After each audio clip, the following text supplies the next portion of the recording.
Panthers, they play Washington, and New England takes on Buffalo.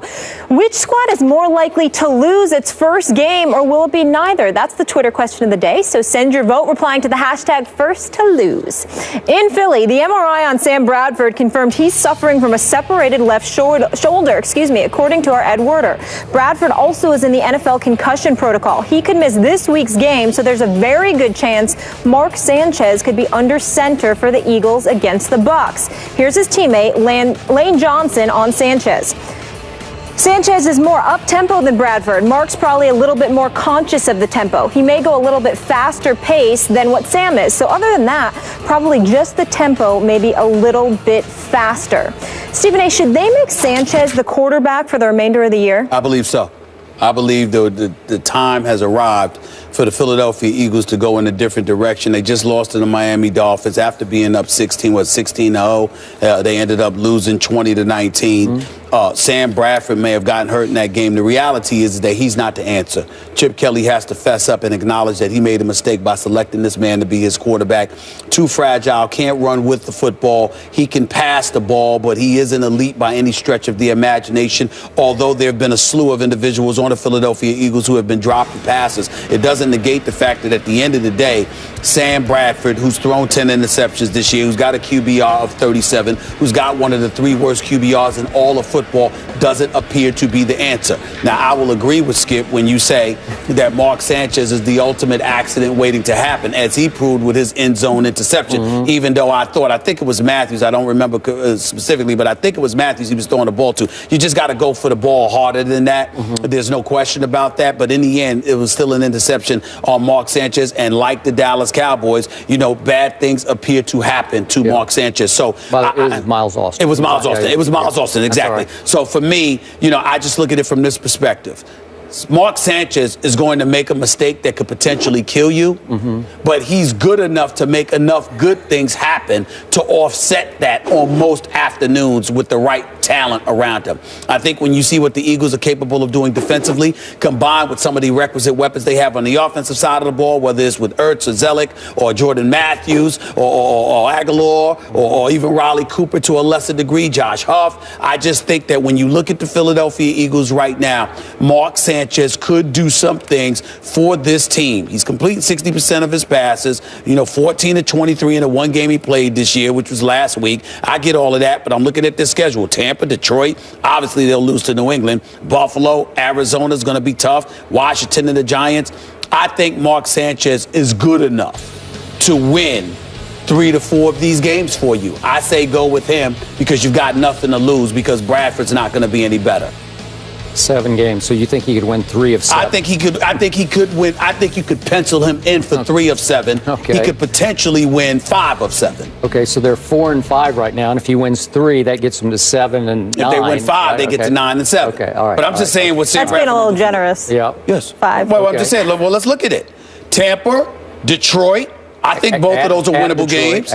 Yeah, but I think both of those are winnable games. I think Buffalo's a winnable game. I think Washington and the Giants are the winnable games. I look at New England. Obviously, that's going to be a tough one, and Arizona's going to be a tough one. But Arizona's at home. Okay, I'm going to give you this. I am with you on one bottom line to this discussion. I do think that Mark Sanchez gives the Eagles a little better chance than Sam Bradford. I'm just not a fan. I never was. I watched him all through college. I didn't love him. Got it. And he's brittle, and he's going to get hurt. God bless him. I'm not wishing it on anybody, and I hope he's okay now. It doesn't sound terrible. He's got concussion plus a slight separation of the shoulder. I mean, it's still a long shot possibility he could even try to play this Sunday, but probably not. So back to Mark Sanchez. No quarterback I've ever watched in pro football can look better and worse than Mark Sanchez. And you don't know when it's coming because, listen, on Thanksgiving, as I remind you, last year, and we're almost up to Thanksgiving this time, Mark Sanchez blew my Cowboys off their home field on national TV. One of the great humiliations for me in Cowboy history because it was a wipeout. And do you remember our Friday show? You were all over me because my Cowboys, right on schedule, had stunk it up on the biggest, one of the biggest stages in the sport. That late game on Thanksgiving after everybody's eaten their Thanksgiving and they sit back and watched the Eagles carved the turkeys that were the Dallas Cowboys. And it was, listen, it tore me apart. It was hard to go in there and do that show with you on Friday. but I hung in because something told me Mark Sanchez is still your quarterback. So he started 8 games last year.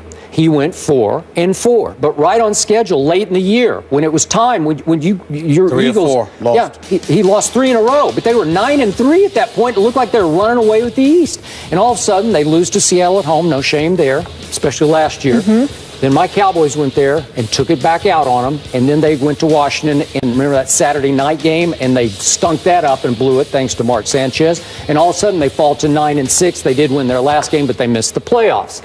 Mark Sanchez, ultimate accident waiting to happen. And I thought it was classic the other day. Remember, it's 2nd and goal from the Miami 9. They're down 1 point, 20-19, and 4 minutes left, 4.5 minutes left in the game. You're thinking the momentum is on Sanchez's side. He's going to take him in.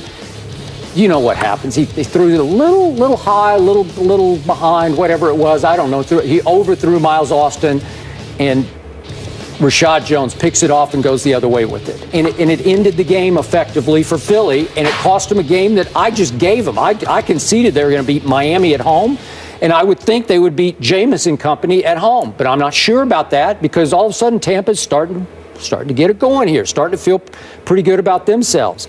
At Detroit, we saw what Detroit just did at Green Bay. I'm just saying, in this league, weird stuff happens. The roller coaster Any given rolls. Sunday, anything can all of a happen. sudden somebody figures it out, gets hot.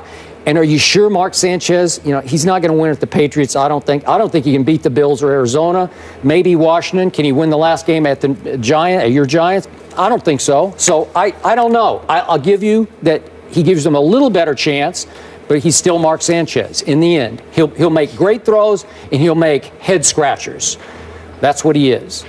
Well, I think you're looking at the fact that you're looking at Mark Sanchez as a starting quarterback. To me, the question evolved around, should he be the guy because Sam Bradford is your option?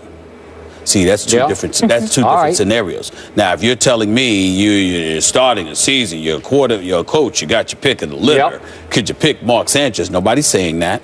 My proclamation is that Mark Sanchez at this juncture is a better option than Sam Bradford. And that's what this comes down to. Sam Bradford, based on what you've seen, as things intensify, he seems to whittle. That's what I look at with Sam Bradford.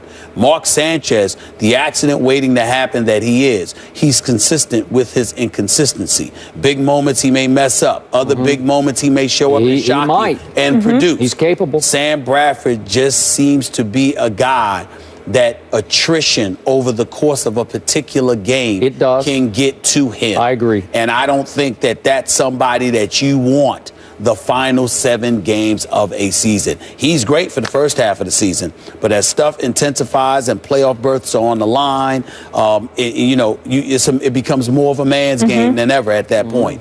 And that's not the guy I want in there. This week will certainly be an interesting test and very telling. We move on to the association. On the same day the Rockets fire Kevin McHale, Houston comes away with a big overtime win over Portland. So will Harden and the crew be just fine without McHale? Find out next.